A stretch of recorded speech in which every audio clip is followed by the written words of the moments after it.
Hi there everyone and welcome to week 43 of the Guitar Quest lessons. So this week we will be carrying on with Guitar Quest 3, a Guitar Odyssey. So we will go back over a few of the exercises from last week and then push on and play some more stuff. So that's our plan for today. So whatever device you're on, if you could try and make sure there's no notifications pinging away, so turn off emails and WhatsApp and whatever else. So just try and make sure we get that undivided half an hour of guitar time. If there's any children watching, I'd recommend keep an adult in the room or have an adult stay in the room just so you can help explain some of the ideas and things as we go. And if you have any questions or anything you want to comment on or whatever, please do add it in the chat function. You just need to subscribe to be able to post, I think anyway. So yeah, please ask questions as we go along and I'll answer them sort of as we go or save them to the end, something like that. So I think that's about it. So we'll check our tuning and then we'll get started. So I'm going to start with our bottom E. So just try and make sure your strings, excuse me, sound the same as this. So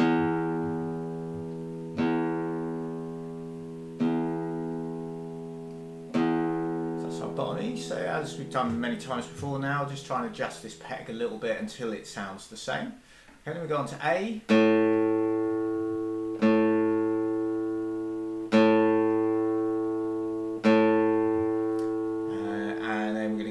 To D, our fourth string, and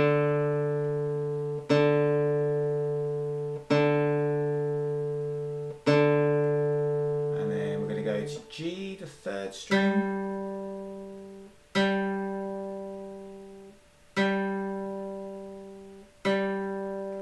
and then on to B.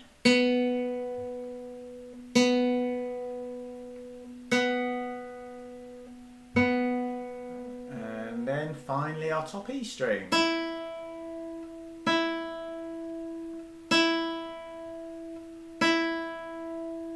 Jolly good. So as I think I've probably mentioned before, if you've got a guitar tuner to hand, well maybe not right now, but you know you can tune up before the lesson and that kind of thing, that's always going to be helpful. So you can get tuners and things you just sort of clip on the end, or ones that are microphone based, and you can get free ones on your smartphone and that kind of thing as well. So they're pretty easy to get hold of these days. So okay, in terms of posture, when we're playing, remember we just want to try and make sure we've got a slight upward trajectory on the neck. Definitely don't want it pointing down, that's going to make things more difficult. And the temptation will be to allow that guitar to sort of slide that way a little bit. So you can see what you're doing, but you do actually have to work a bit harder to be able to get your fingers around the frets and that. So trying to keep it upright is a goal that you hopefully should have. So okay, we're going to move on. So the first thing we're going to do today as a bit of a warm-up is have a go at exercise 9 and then follow that by exercise 10. So these are both in Guitar Quest 3 on page 7.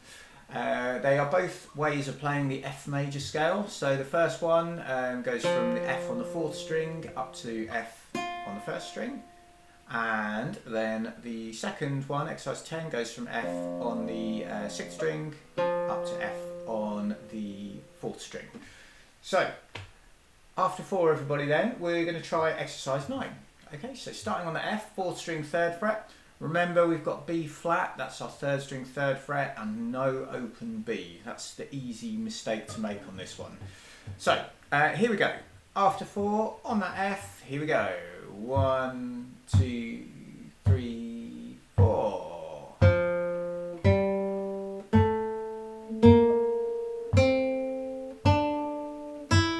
going to come back down.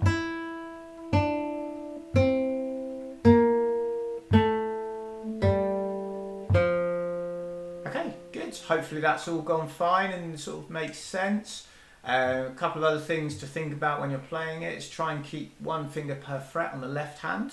So we don't want, for example, the middle finger starting here, doing that sort of thing and then having to jump. We want to try and keep it, as I said, one finger per fret so that everything just sort of lines up nice and tidily. And then on our right hand, we're going to try and alternate our index and middle fingers. So we're playing that sort of thing, rather than maybe the thumb, which may also be a temptation to do. So try and stick with the fingers if you can. Yeah, and we're going to have a go at exercise 10 now. So to try and incorporate those things that I just mentioned. So you're going to try and go one finger per fret on the left hand, try and alternate the index and middle fingers on the right hand, even on these lower notes. Okay, here we go. So after 4, so 1, 2, 3, 4.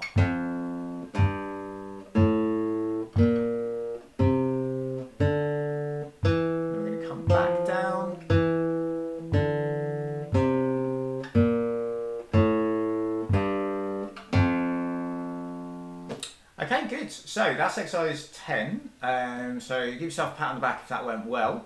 And what we're going to attempt to do, I think we did this last week, is run through both of the scales one after another. So we start on this F, work our way up to this F, and then carry on up to that one, and then go all the way back again. So we're playing a 2-octave F major scale. Okay, so let's give it a go. Good luck if you're going to try it, and here we go. Okay, so 1, 2, 3, 4. So F, G, A, B flat, C, D, E, F, and we carry on. B flat, C, D, E, F, and then we come back down.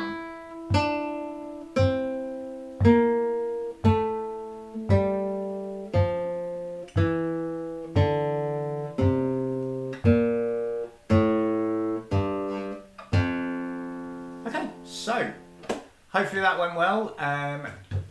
Yeah, acknowledge the wins, give yourself the pat on the back if it did. Apologies, I should mention that I've got my window in front of me and there's a really full bright moon and it's a little bit distracting if I'm honest, so if you see me looking away that's just the moon catching my eye. So good, right. Last week in fact, I posted a video of a sort of a practice routine that I was shown quite a few years ago now. It's by a flamenco guitarist and it's great practice for kind of coordinating like the left hand and also the right hand, index middle fingers. And someone who watches these videos put in a request to say, could we have a go at it? So I thought, well, let's try a little bit of it now. None of this is written down, so this is going to be a slightly different way of learning compared to everything else we've done so far, where you've had the books and other handouts and things like that. So this is going to be more of like an oral lesson, which actually is how flamenco's taught traditionally. Sort of people didn't write stuff down; they just showed people, and it was passed on from generation to generation and that kind of thing. So, so we're vaguely touching on that style of teaching, I guess. So if I just demonstrate, this is what it's going to sound like. We're only going to do the first bit. It's quite a long exercise, so we'll start on the first bit, see how you get on, and then we can do more of it and build it up over several weeks if people are enjoying it. So this is what we're going to do. So I'll just demonstrate and then I'll talk you through it. So we start first fret. Just going to pick the speed up a little bit.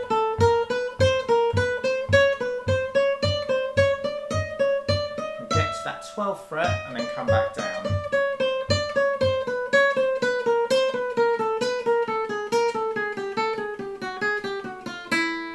Okay, so that's what we're going to attempt. So what happens is we're going to play frets 1, 2, 3 and 4. We do one finger per fret, so we sort of mentioned that on the F major scales a minute ago, so we're going to keep that same logic flowing. So 1, 2, 3, 4. We try and keep alternating the fingers on the right hand as much as we can. So we do that. And then all we do is move our hand up a fret, and now we go frets 2, 3, 4, 5. Then we move up again and go 3, 4, 5, 6. Then again 4, 5, 6, 7, and so on. So you get the idea. We just basically move from like frets 1 to 4, 2 to 5, 3 to 6, 4 to 7, 5 to 8, 6 to 9, and so on, until we get to the 12th fret. and when we get to the 12th fret we just come straight back down. So, and when we're there, so we go frets 12, 11, 10, 9, we then move our hand down a little bit and do frets 11, 10, 9, 8. Then we'd come down a little bit more and go 10, 9, 8, 7, and then 9, 8, 7, 6, and so on. So it's a very sort of logical thing to do. It's just getting your head around it initially. So let's try it. We'll just take it nice and slow, and we're just going to work our way up the fretboard until we hit the first string 12th fret, which is an E note, which we haven't talked about before, but it's an octave up from our open E. So the other thing we just want to be aware of is we're going to start on beat 2. So when we count in, we'd go 3, 4, 1, 2, 3, 4, 1. So the highest note we play is beat 1 each time. Okay, so we're going to try it. We're going to work our way up, then we'll stop when we get to the 12th fret. See how you, well, obviously you can let me know in the comments how you went on that, and then we'll see if we can come back down again. So let's give it a go. So from 3, 4, 1, and then we start, okay? I'll shout out the fret numbers as well as we go, because that is easier than trying to say the notes, and also shouting the notes out at you, they might come a bit too thick and fast to make sense of them. So it's easier just to think of the fret numbers really. So, okay, let's start off then. So get our hands ready on the left hand, and here we go, okay? So 3, 4, 1, 2, that's for 4, then 2, 3, 4, 5, 3, 4, 5, 6, 4, 5, 6, 7, 5, 6, 7, 8, 6, 7, 8, 9, 7, 8, 9, 10, 8, 9, 10, 11, 9, 10, 11, 12. Okay, and that's where we stop and start heading back down again. I hesitated a little bit while I was trying to think what fret number I was meant to be saying, and I think I also counted the beat right at the start rather than the fret number, so apologies about that, but hopefully that makes sense. Let me know how you got on with that, but what we're going to try and do is come back down. So we're going to start with our pinky finger at the 12th fret, and if I just demonstrate the thing to watch out for as we come down, we're going to go 12, 11, 10, 9. That first finger stays there, and then you can just start kind of, your hand is sort of stretched out a bit, it can just kind of compact down a little bit, and then as you hit that one you can then start stretching your hand out again to start lining up, and then as eventually we get to there, we compact the hand in a bit, get the pinky finger down, stretch out again, and this in theory should all happen sort of on the go. It's a lot easier said than done. You know, it depends how long you've been playing as to how easy you're going to find this, but you know, got to try it and see. So let's position our hand up here then. So you're going to have your first finger over the 9th fret, middle finger over the 10th, and third finger at the 11th, and your pinky finger at the 12th fret. Okay, so we're going to start again on, let me just think, so 1, 2, 3, 4, 1, 2. Yeah, so this is beat 1 actually now, because of the way we started. So, okay, so after 4, again I'll shout the fret numbers out as we go. Okay, so 1, 2, 3, 4. So we're at 12, 11, 10, 9, 11, 10, 9, 8, 10, 9, 8, 7, 9, 8, 7, 6, 8, 7, 6, 5, 7, 6, 5, 4, 6, 5, 4, 3, 5, 4, 3, 2, 4, 3, 2, 1, and then we can just play an open E at the end just to finish that off. So hopefully that kind of made sense. I'll just play it again once through, so you can, don't worry about playing along, because as I say, it's kind of tricky, but it just gives you a sort of a fuller feel of how it's going to sound. Okay, so here we go. So it'll be 3, 4, 1. Sorry, my timing was too fast there. So 1, 2, 3, 4, 1. I'm just going to speed up a little bit actually.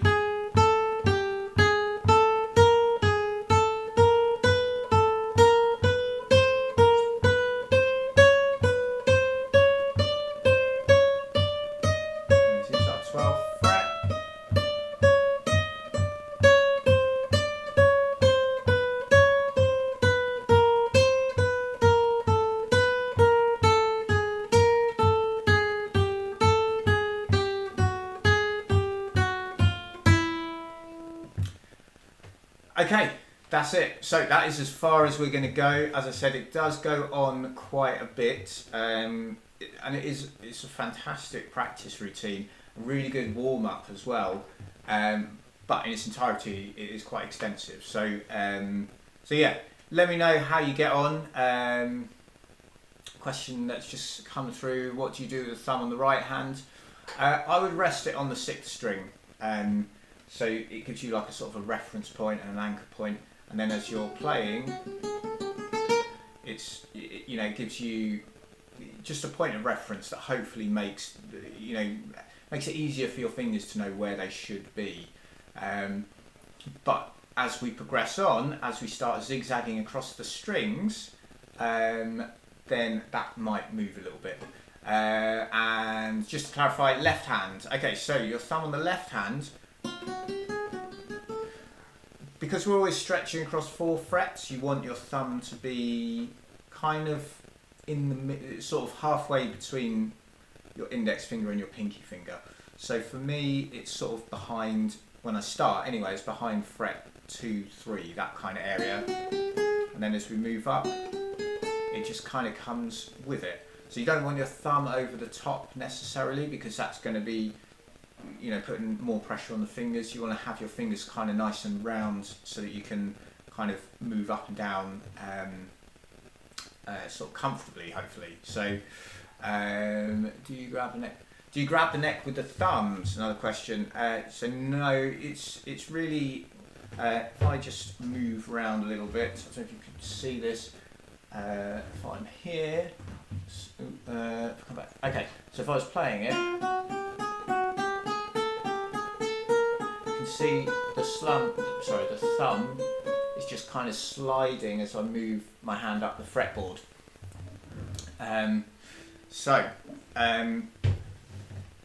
See how you get on. So try and do that. The thumb is really, when you're playing, it's just your fingers are pushing one way, your thumb's pushing back to give you sort of balance really. So you're not trying to grip with the thumb or anything like that. It should be a sort of fairly even kind of thing. So but yeah, let's. I'll leave that with you. I think we've probably done enough on that for now. So see how you get on, and we'll try a little bit more of it next week. We'll probably make it the warm up and see. But if you find it too difficult, do let me know, because we can always do a separate video on it or something like that. I don't want you to get bogged down in something that's just an exercise really. So okay, let's move on then. So I was going to have a go at number 8 today, but I think let's just start off, because we spent a bit of time on that exercise. We'll start off with number 11 and go over this one. So we did this one last week, and it's got our practice for hammer-ons, and then number 12's got the practice for pull-offs. So as I mentioned, hammer-ons perhaps a little bit more difficult to do. So you just got to try and make sure that you push your finger down, that you come down with enough force that the note sounds. So that's really the challenge with this one. So we've got 2 lines of music. We're going to play it twice because of the repeat mark. So let's just give it a go, see how we get on. So after 4 then, okay, so starting on the top E, here we go. Okay, so 1, 2, 3, 4. Now on to the G, to the D, rest,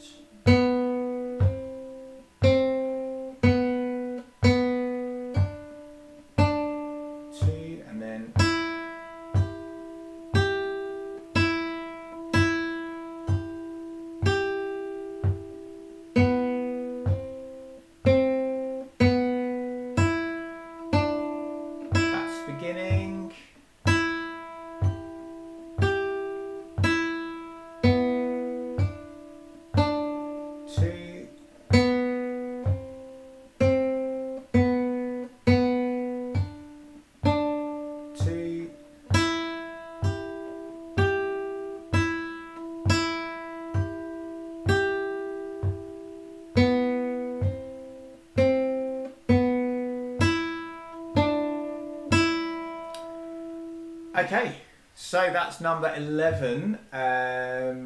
Give yourself a pat on the back if that went well. As I mentioned before when we first talked about slurs, like they are difficult, particularly when you're playing at slower speeds. So if we were playing it faster,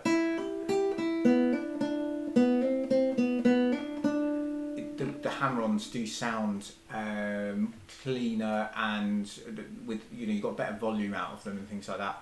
So try it with the backing tracks, and if you feel like you've got the notes down enough, you could always speed the backing track up a little bit, and then hopefully those hammer-ons will come out a little bit cleaner as well. But let's move on.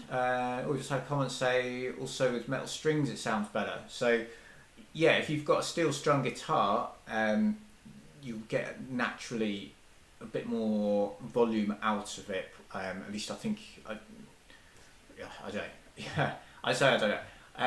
I don't play steel strung guitars that much anymore. So and if I do, it's normally an electric guitar, and that's always got the amplification, which just that gets around things as well. So yeah, but I think a steel strung it would give you a little bit more volume overall. So which is good. So let's try number 12 then. So again, we've got the repeat at the end of bar 8 there. And this time we're doing pull-offs. Another quick question, what strings do I have on this guitar? These are nylon, so it's a nylon strung guitar, so it's 3 steel strings and then 3 nylon strung strings, or nylon strings even. Yeah, so because they're nylon, you've got to kind of put quite a lot of effort in to get the sound out. But if we're practicing on the 6th string where these are steel, the sound, you can probably hear that comes through a lot clearer anyway. So, but yeah, let's have a go then. So number 12, remember when we do the pull-offs, so we play the note and then we can just ever so slightly sort of pull down with the finger on the left hand. So it's almost like you're flicking the string with that finger when we do it. But you don't want to do it too much. Like for example, if I was on this one and you pull too much, then you can hear the note go up. And if you're on a steel strung guitar, if you bend the string, you'll hear that note go up more so than on a nylon strung guitar. It's just the nature of it. So yeah, that's a little thing to watch out for. So if you hear the pitch changing, you're pulling on that string a little bit too much. But yeah, let's give it a go. So after 4 then, number 12 is on page 8, so Tuscany. Here we go. Okay, so 1, 2, 3, 4. 2.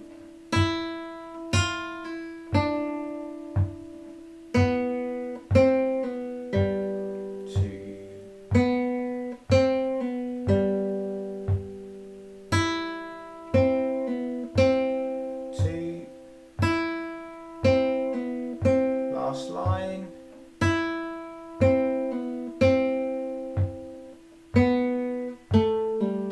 Back to the beginning. 2.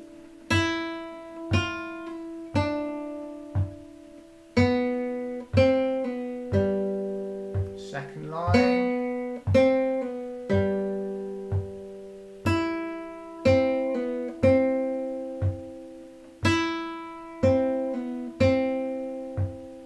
Last line. And the final bar. 1, 2, 3, 4. Okay, good. So again, give yourself a pat on the back if that went well. So that was number 12, Tuscany. So what I'd like to do, we've got a few minutes left, is get on to number 13, so Slumberland. So this is really just a piece of music that is going to build on these sort of ideas of slurs and hammer-ons and pull-offs and that kind of thing. So there's a bit of, I say there's a bit of both. Yeah, there's hammer-ons and pull-offs in there. So if I just bring the music up onto the screen for a second. just to talk through the structure of it. So we're going to play obviously from the beginning, line 1, line 2, then notice we come onto our first time bars here. So all these 4 bars here, lines 3 and 4, they all come under the sort of bracket of the first time bars. Then we've got a repeat, so we go back to the beginning, we play the first 2 lines again, then we're going to jump to the second time bars, which are down here on, what's that, line 5, and then we just play down through to the end. So notice all these little brackety things here, there are symbols for hammer-ons or pull-offs, so those particular ones, because you're going from a low note to a high note, so G to A in this case, that means it's a hammer-on, because that's low note to high note.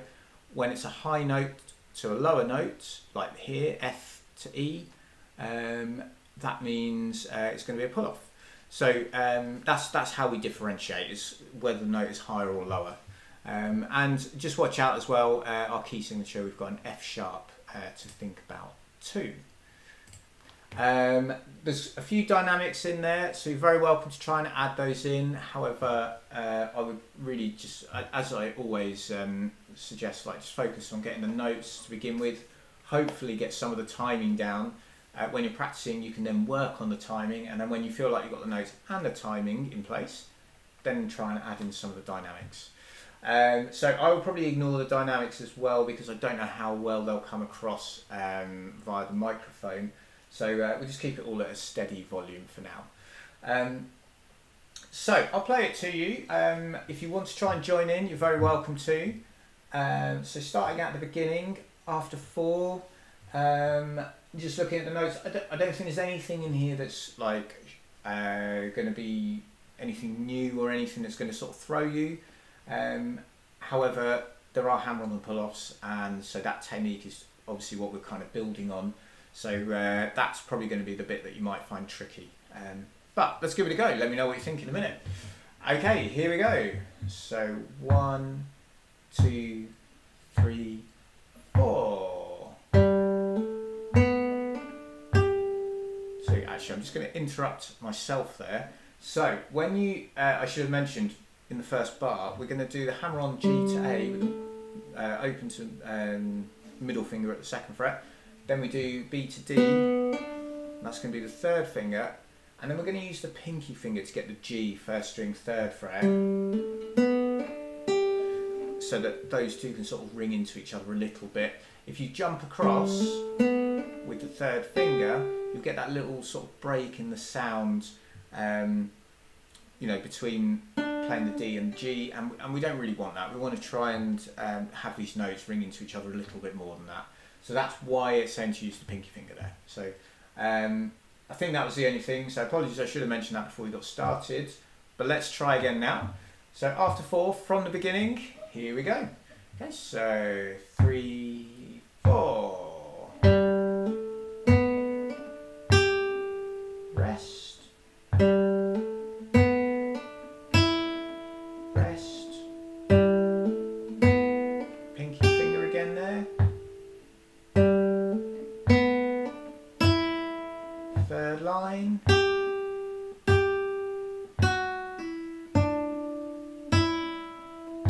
pull off again here.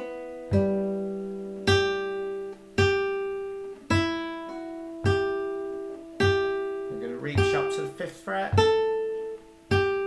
Back to beginning. Rest. Rest. Rest. 2nd time bars, so line 5, 2, 3, 2, 3, 2, 3, 2, then D on beat, 3, rest, like the beginning. We come on to the last line, and just finish on the G. 2, 3, 4. Okay, so slightly longer piece there. But let's put the track on so you can have a listen, and I'll point at where we are in the music as well as we go through. So yeah, hope you enjoy it. Here we go.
Okay, so that is exercise 13, Slumberland, and that is going to be a good place for us to finish up. So hopefully we didn't go through that too quickly. If you have any questions on it, please do fire away. We can go into it a little bit more detail again next week if you find you're struggling with it.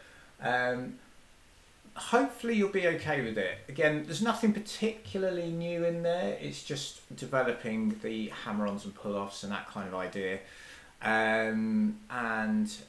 Yeah, so someone just pointing out they're almost able to play along, so working on lines 3 and 4. So yeah, you know, that's where the practice comes in. So if you can spend that time, you know, the advice used to be half an hour a day, every day. Which in today's world, I think with the busy lives that most people lead, it is difficult to do that. However, if you can practice 4 or 5 times a week for as long as you have available, then that's obviously going to be good. And just to let you know as well, it is better to do, say for example, 15 minutes for 4 days than it's better to do an hour once, just because of that repetition. And we want to build that repetition. And that's what kind of makes things come together. So if you only do it once a week for an hour, it'll be, by the end of that hour, it'll probably be sounding great. But you have 6 days of nothing, and then you kind of go back to square one almost. So yeah, so that's how you want to practice. So yeah, just to recap then, what we will attempt to do, I think next week with the warm up. Perhaps we'll go for exercise 8. We'll have a look at that first line of the chromatic exercise, this one. So we'll do a little bit of that next week as well. Do let me know how you go, and if you find it too much, then I will back off with that and perhaps do it as a separate thing altogether. But yeah, so that's that. So I'll warm up with number 8, a little bit of that chromatic exercise. And then 13 would be the main thing that we'll sort of dive into, go back over that, and then we'll push on with a couple of others. So, obviously, if you have any questions, please do let me know. Or if you're not watching this video live, then pop in the comment section underneath the video. We'll be back again, or I'll be back again next week. If it's all going well and you feel confident, then please do film yourself and share it and tag me in it, and be interesting to see how you're progressing, and any bits and pieces. If I can give you any feedback and stuff, then I'm happy to do so. And yeah, if you know anybody else that you think might benefit from the lessons, please do share it away. And I will look forward to seeing you all next week. So very best of luck with the practice, and I will see you soon. All right, take care then everybody. Bye bye.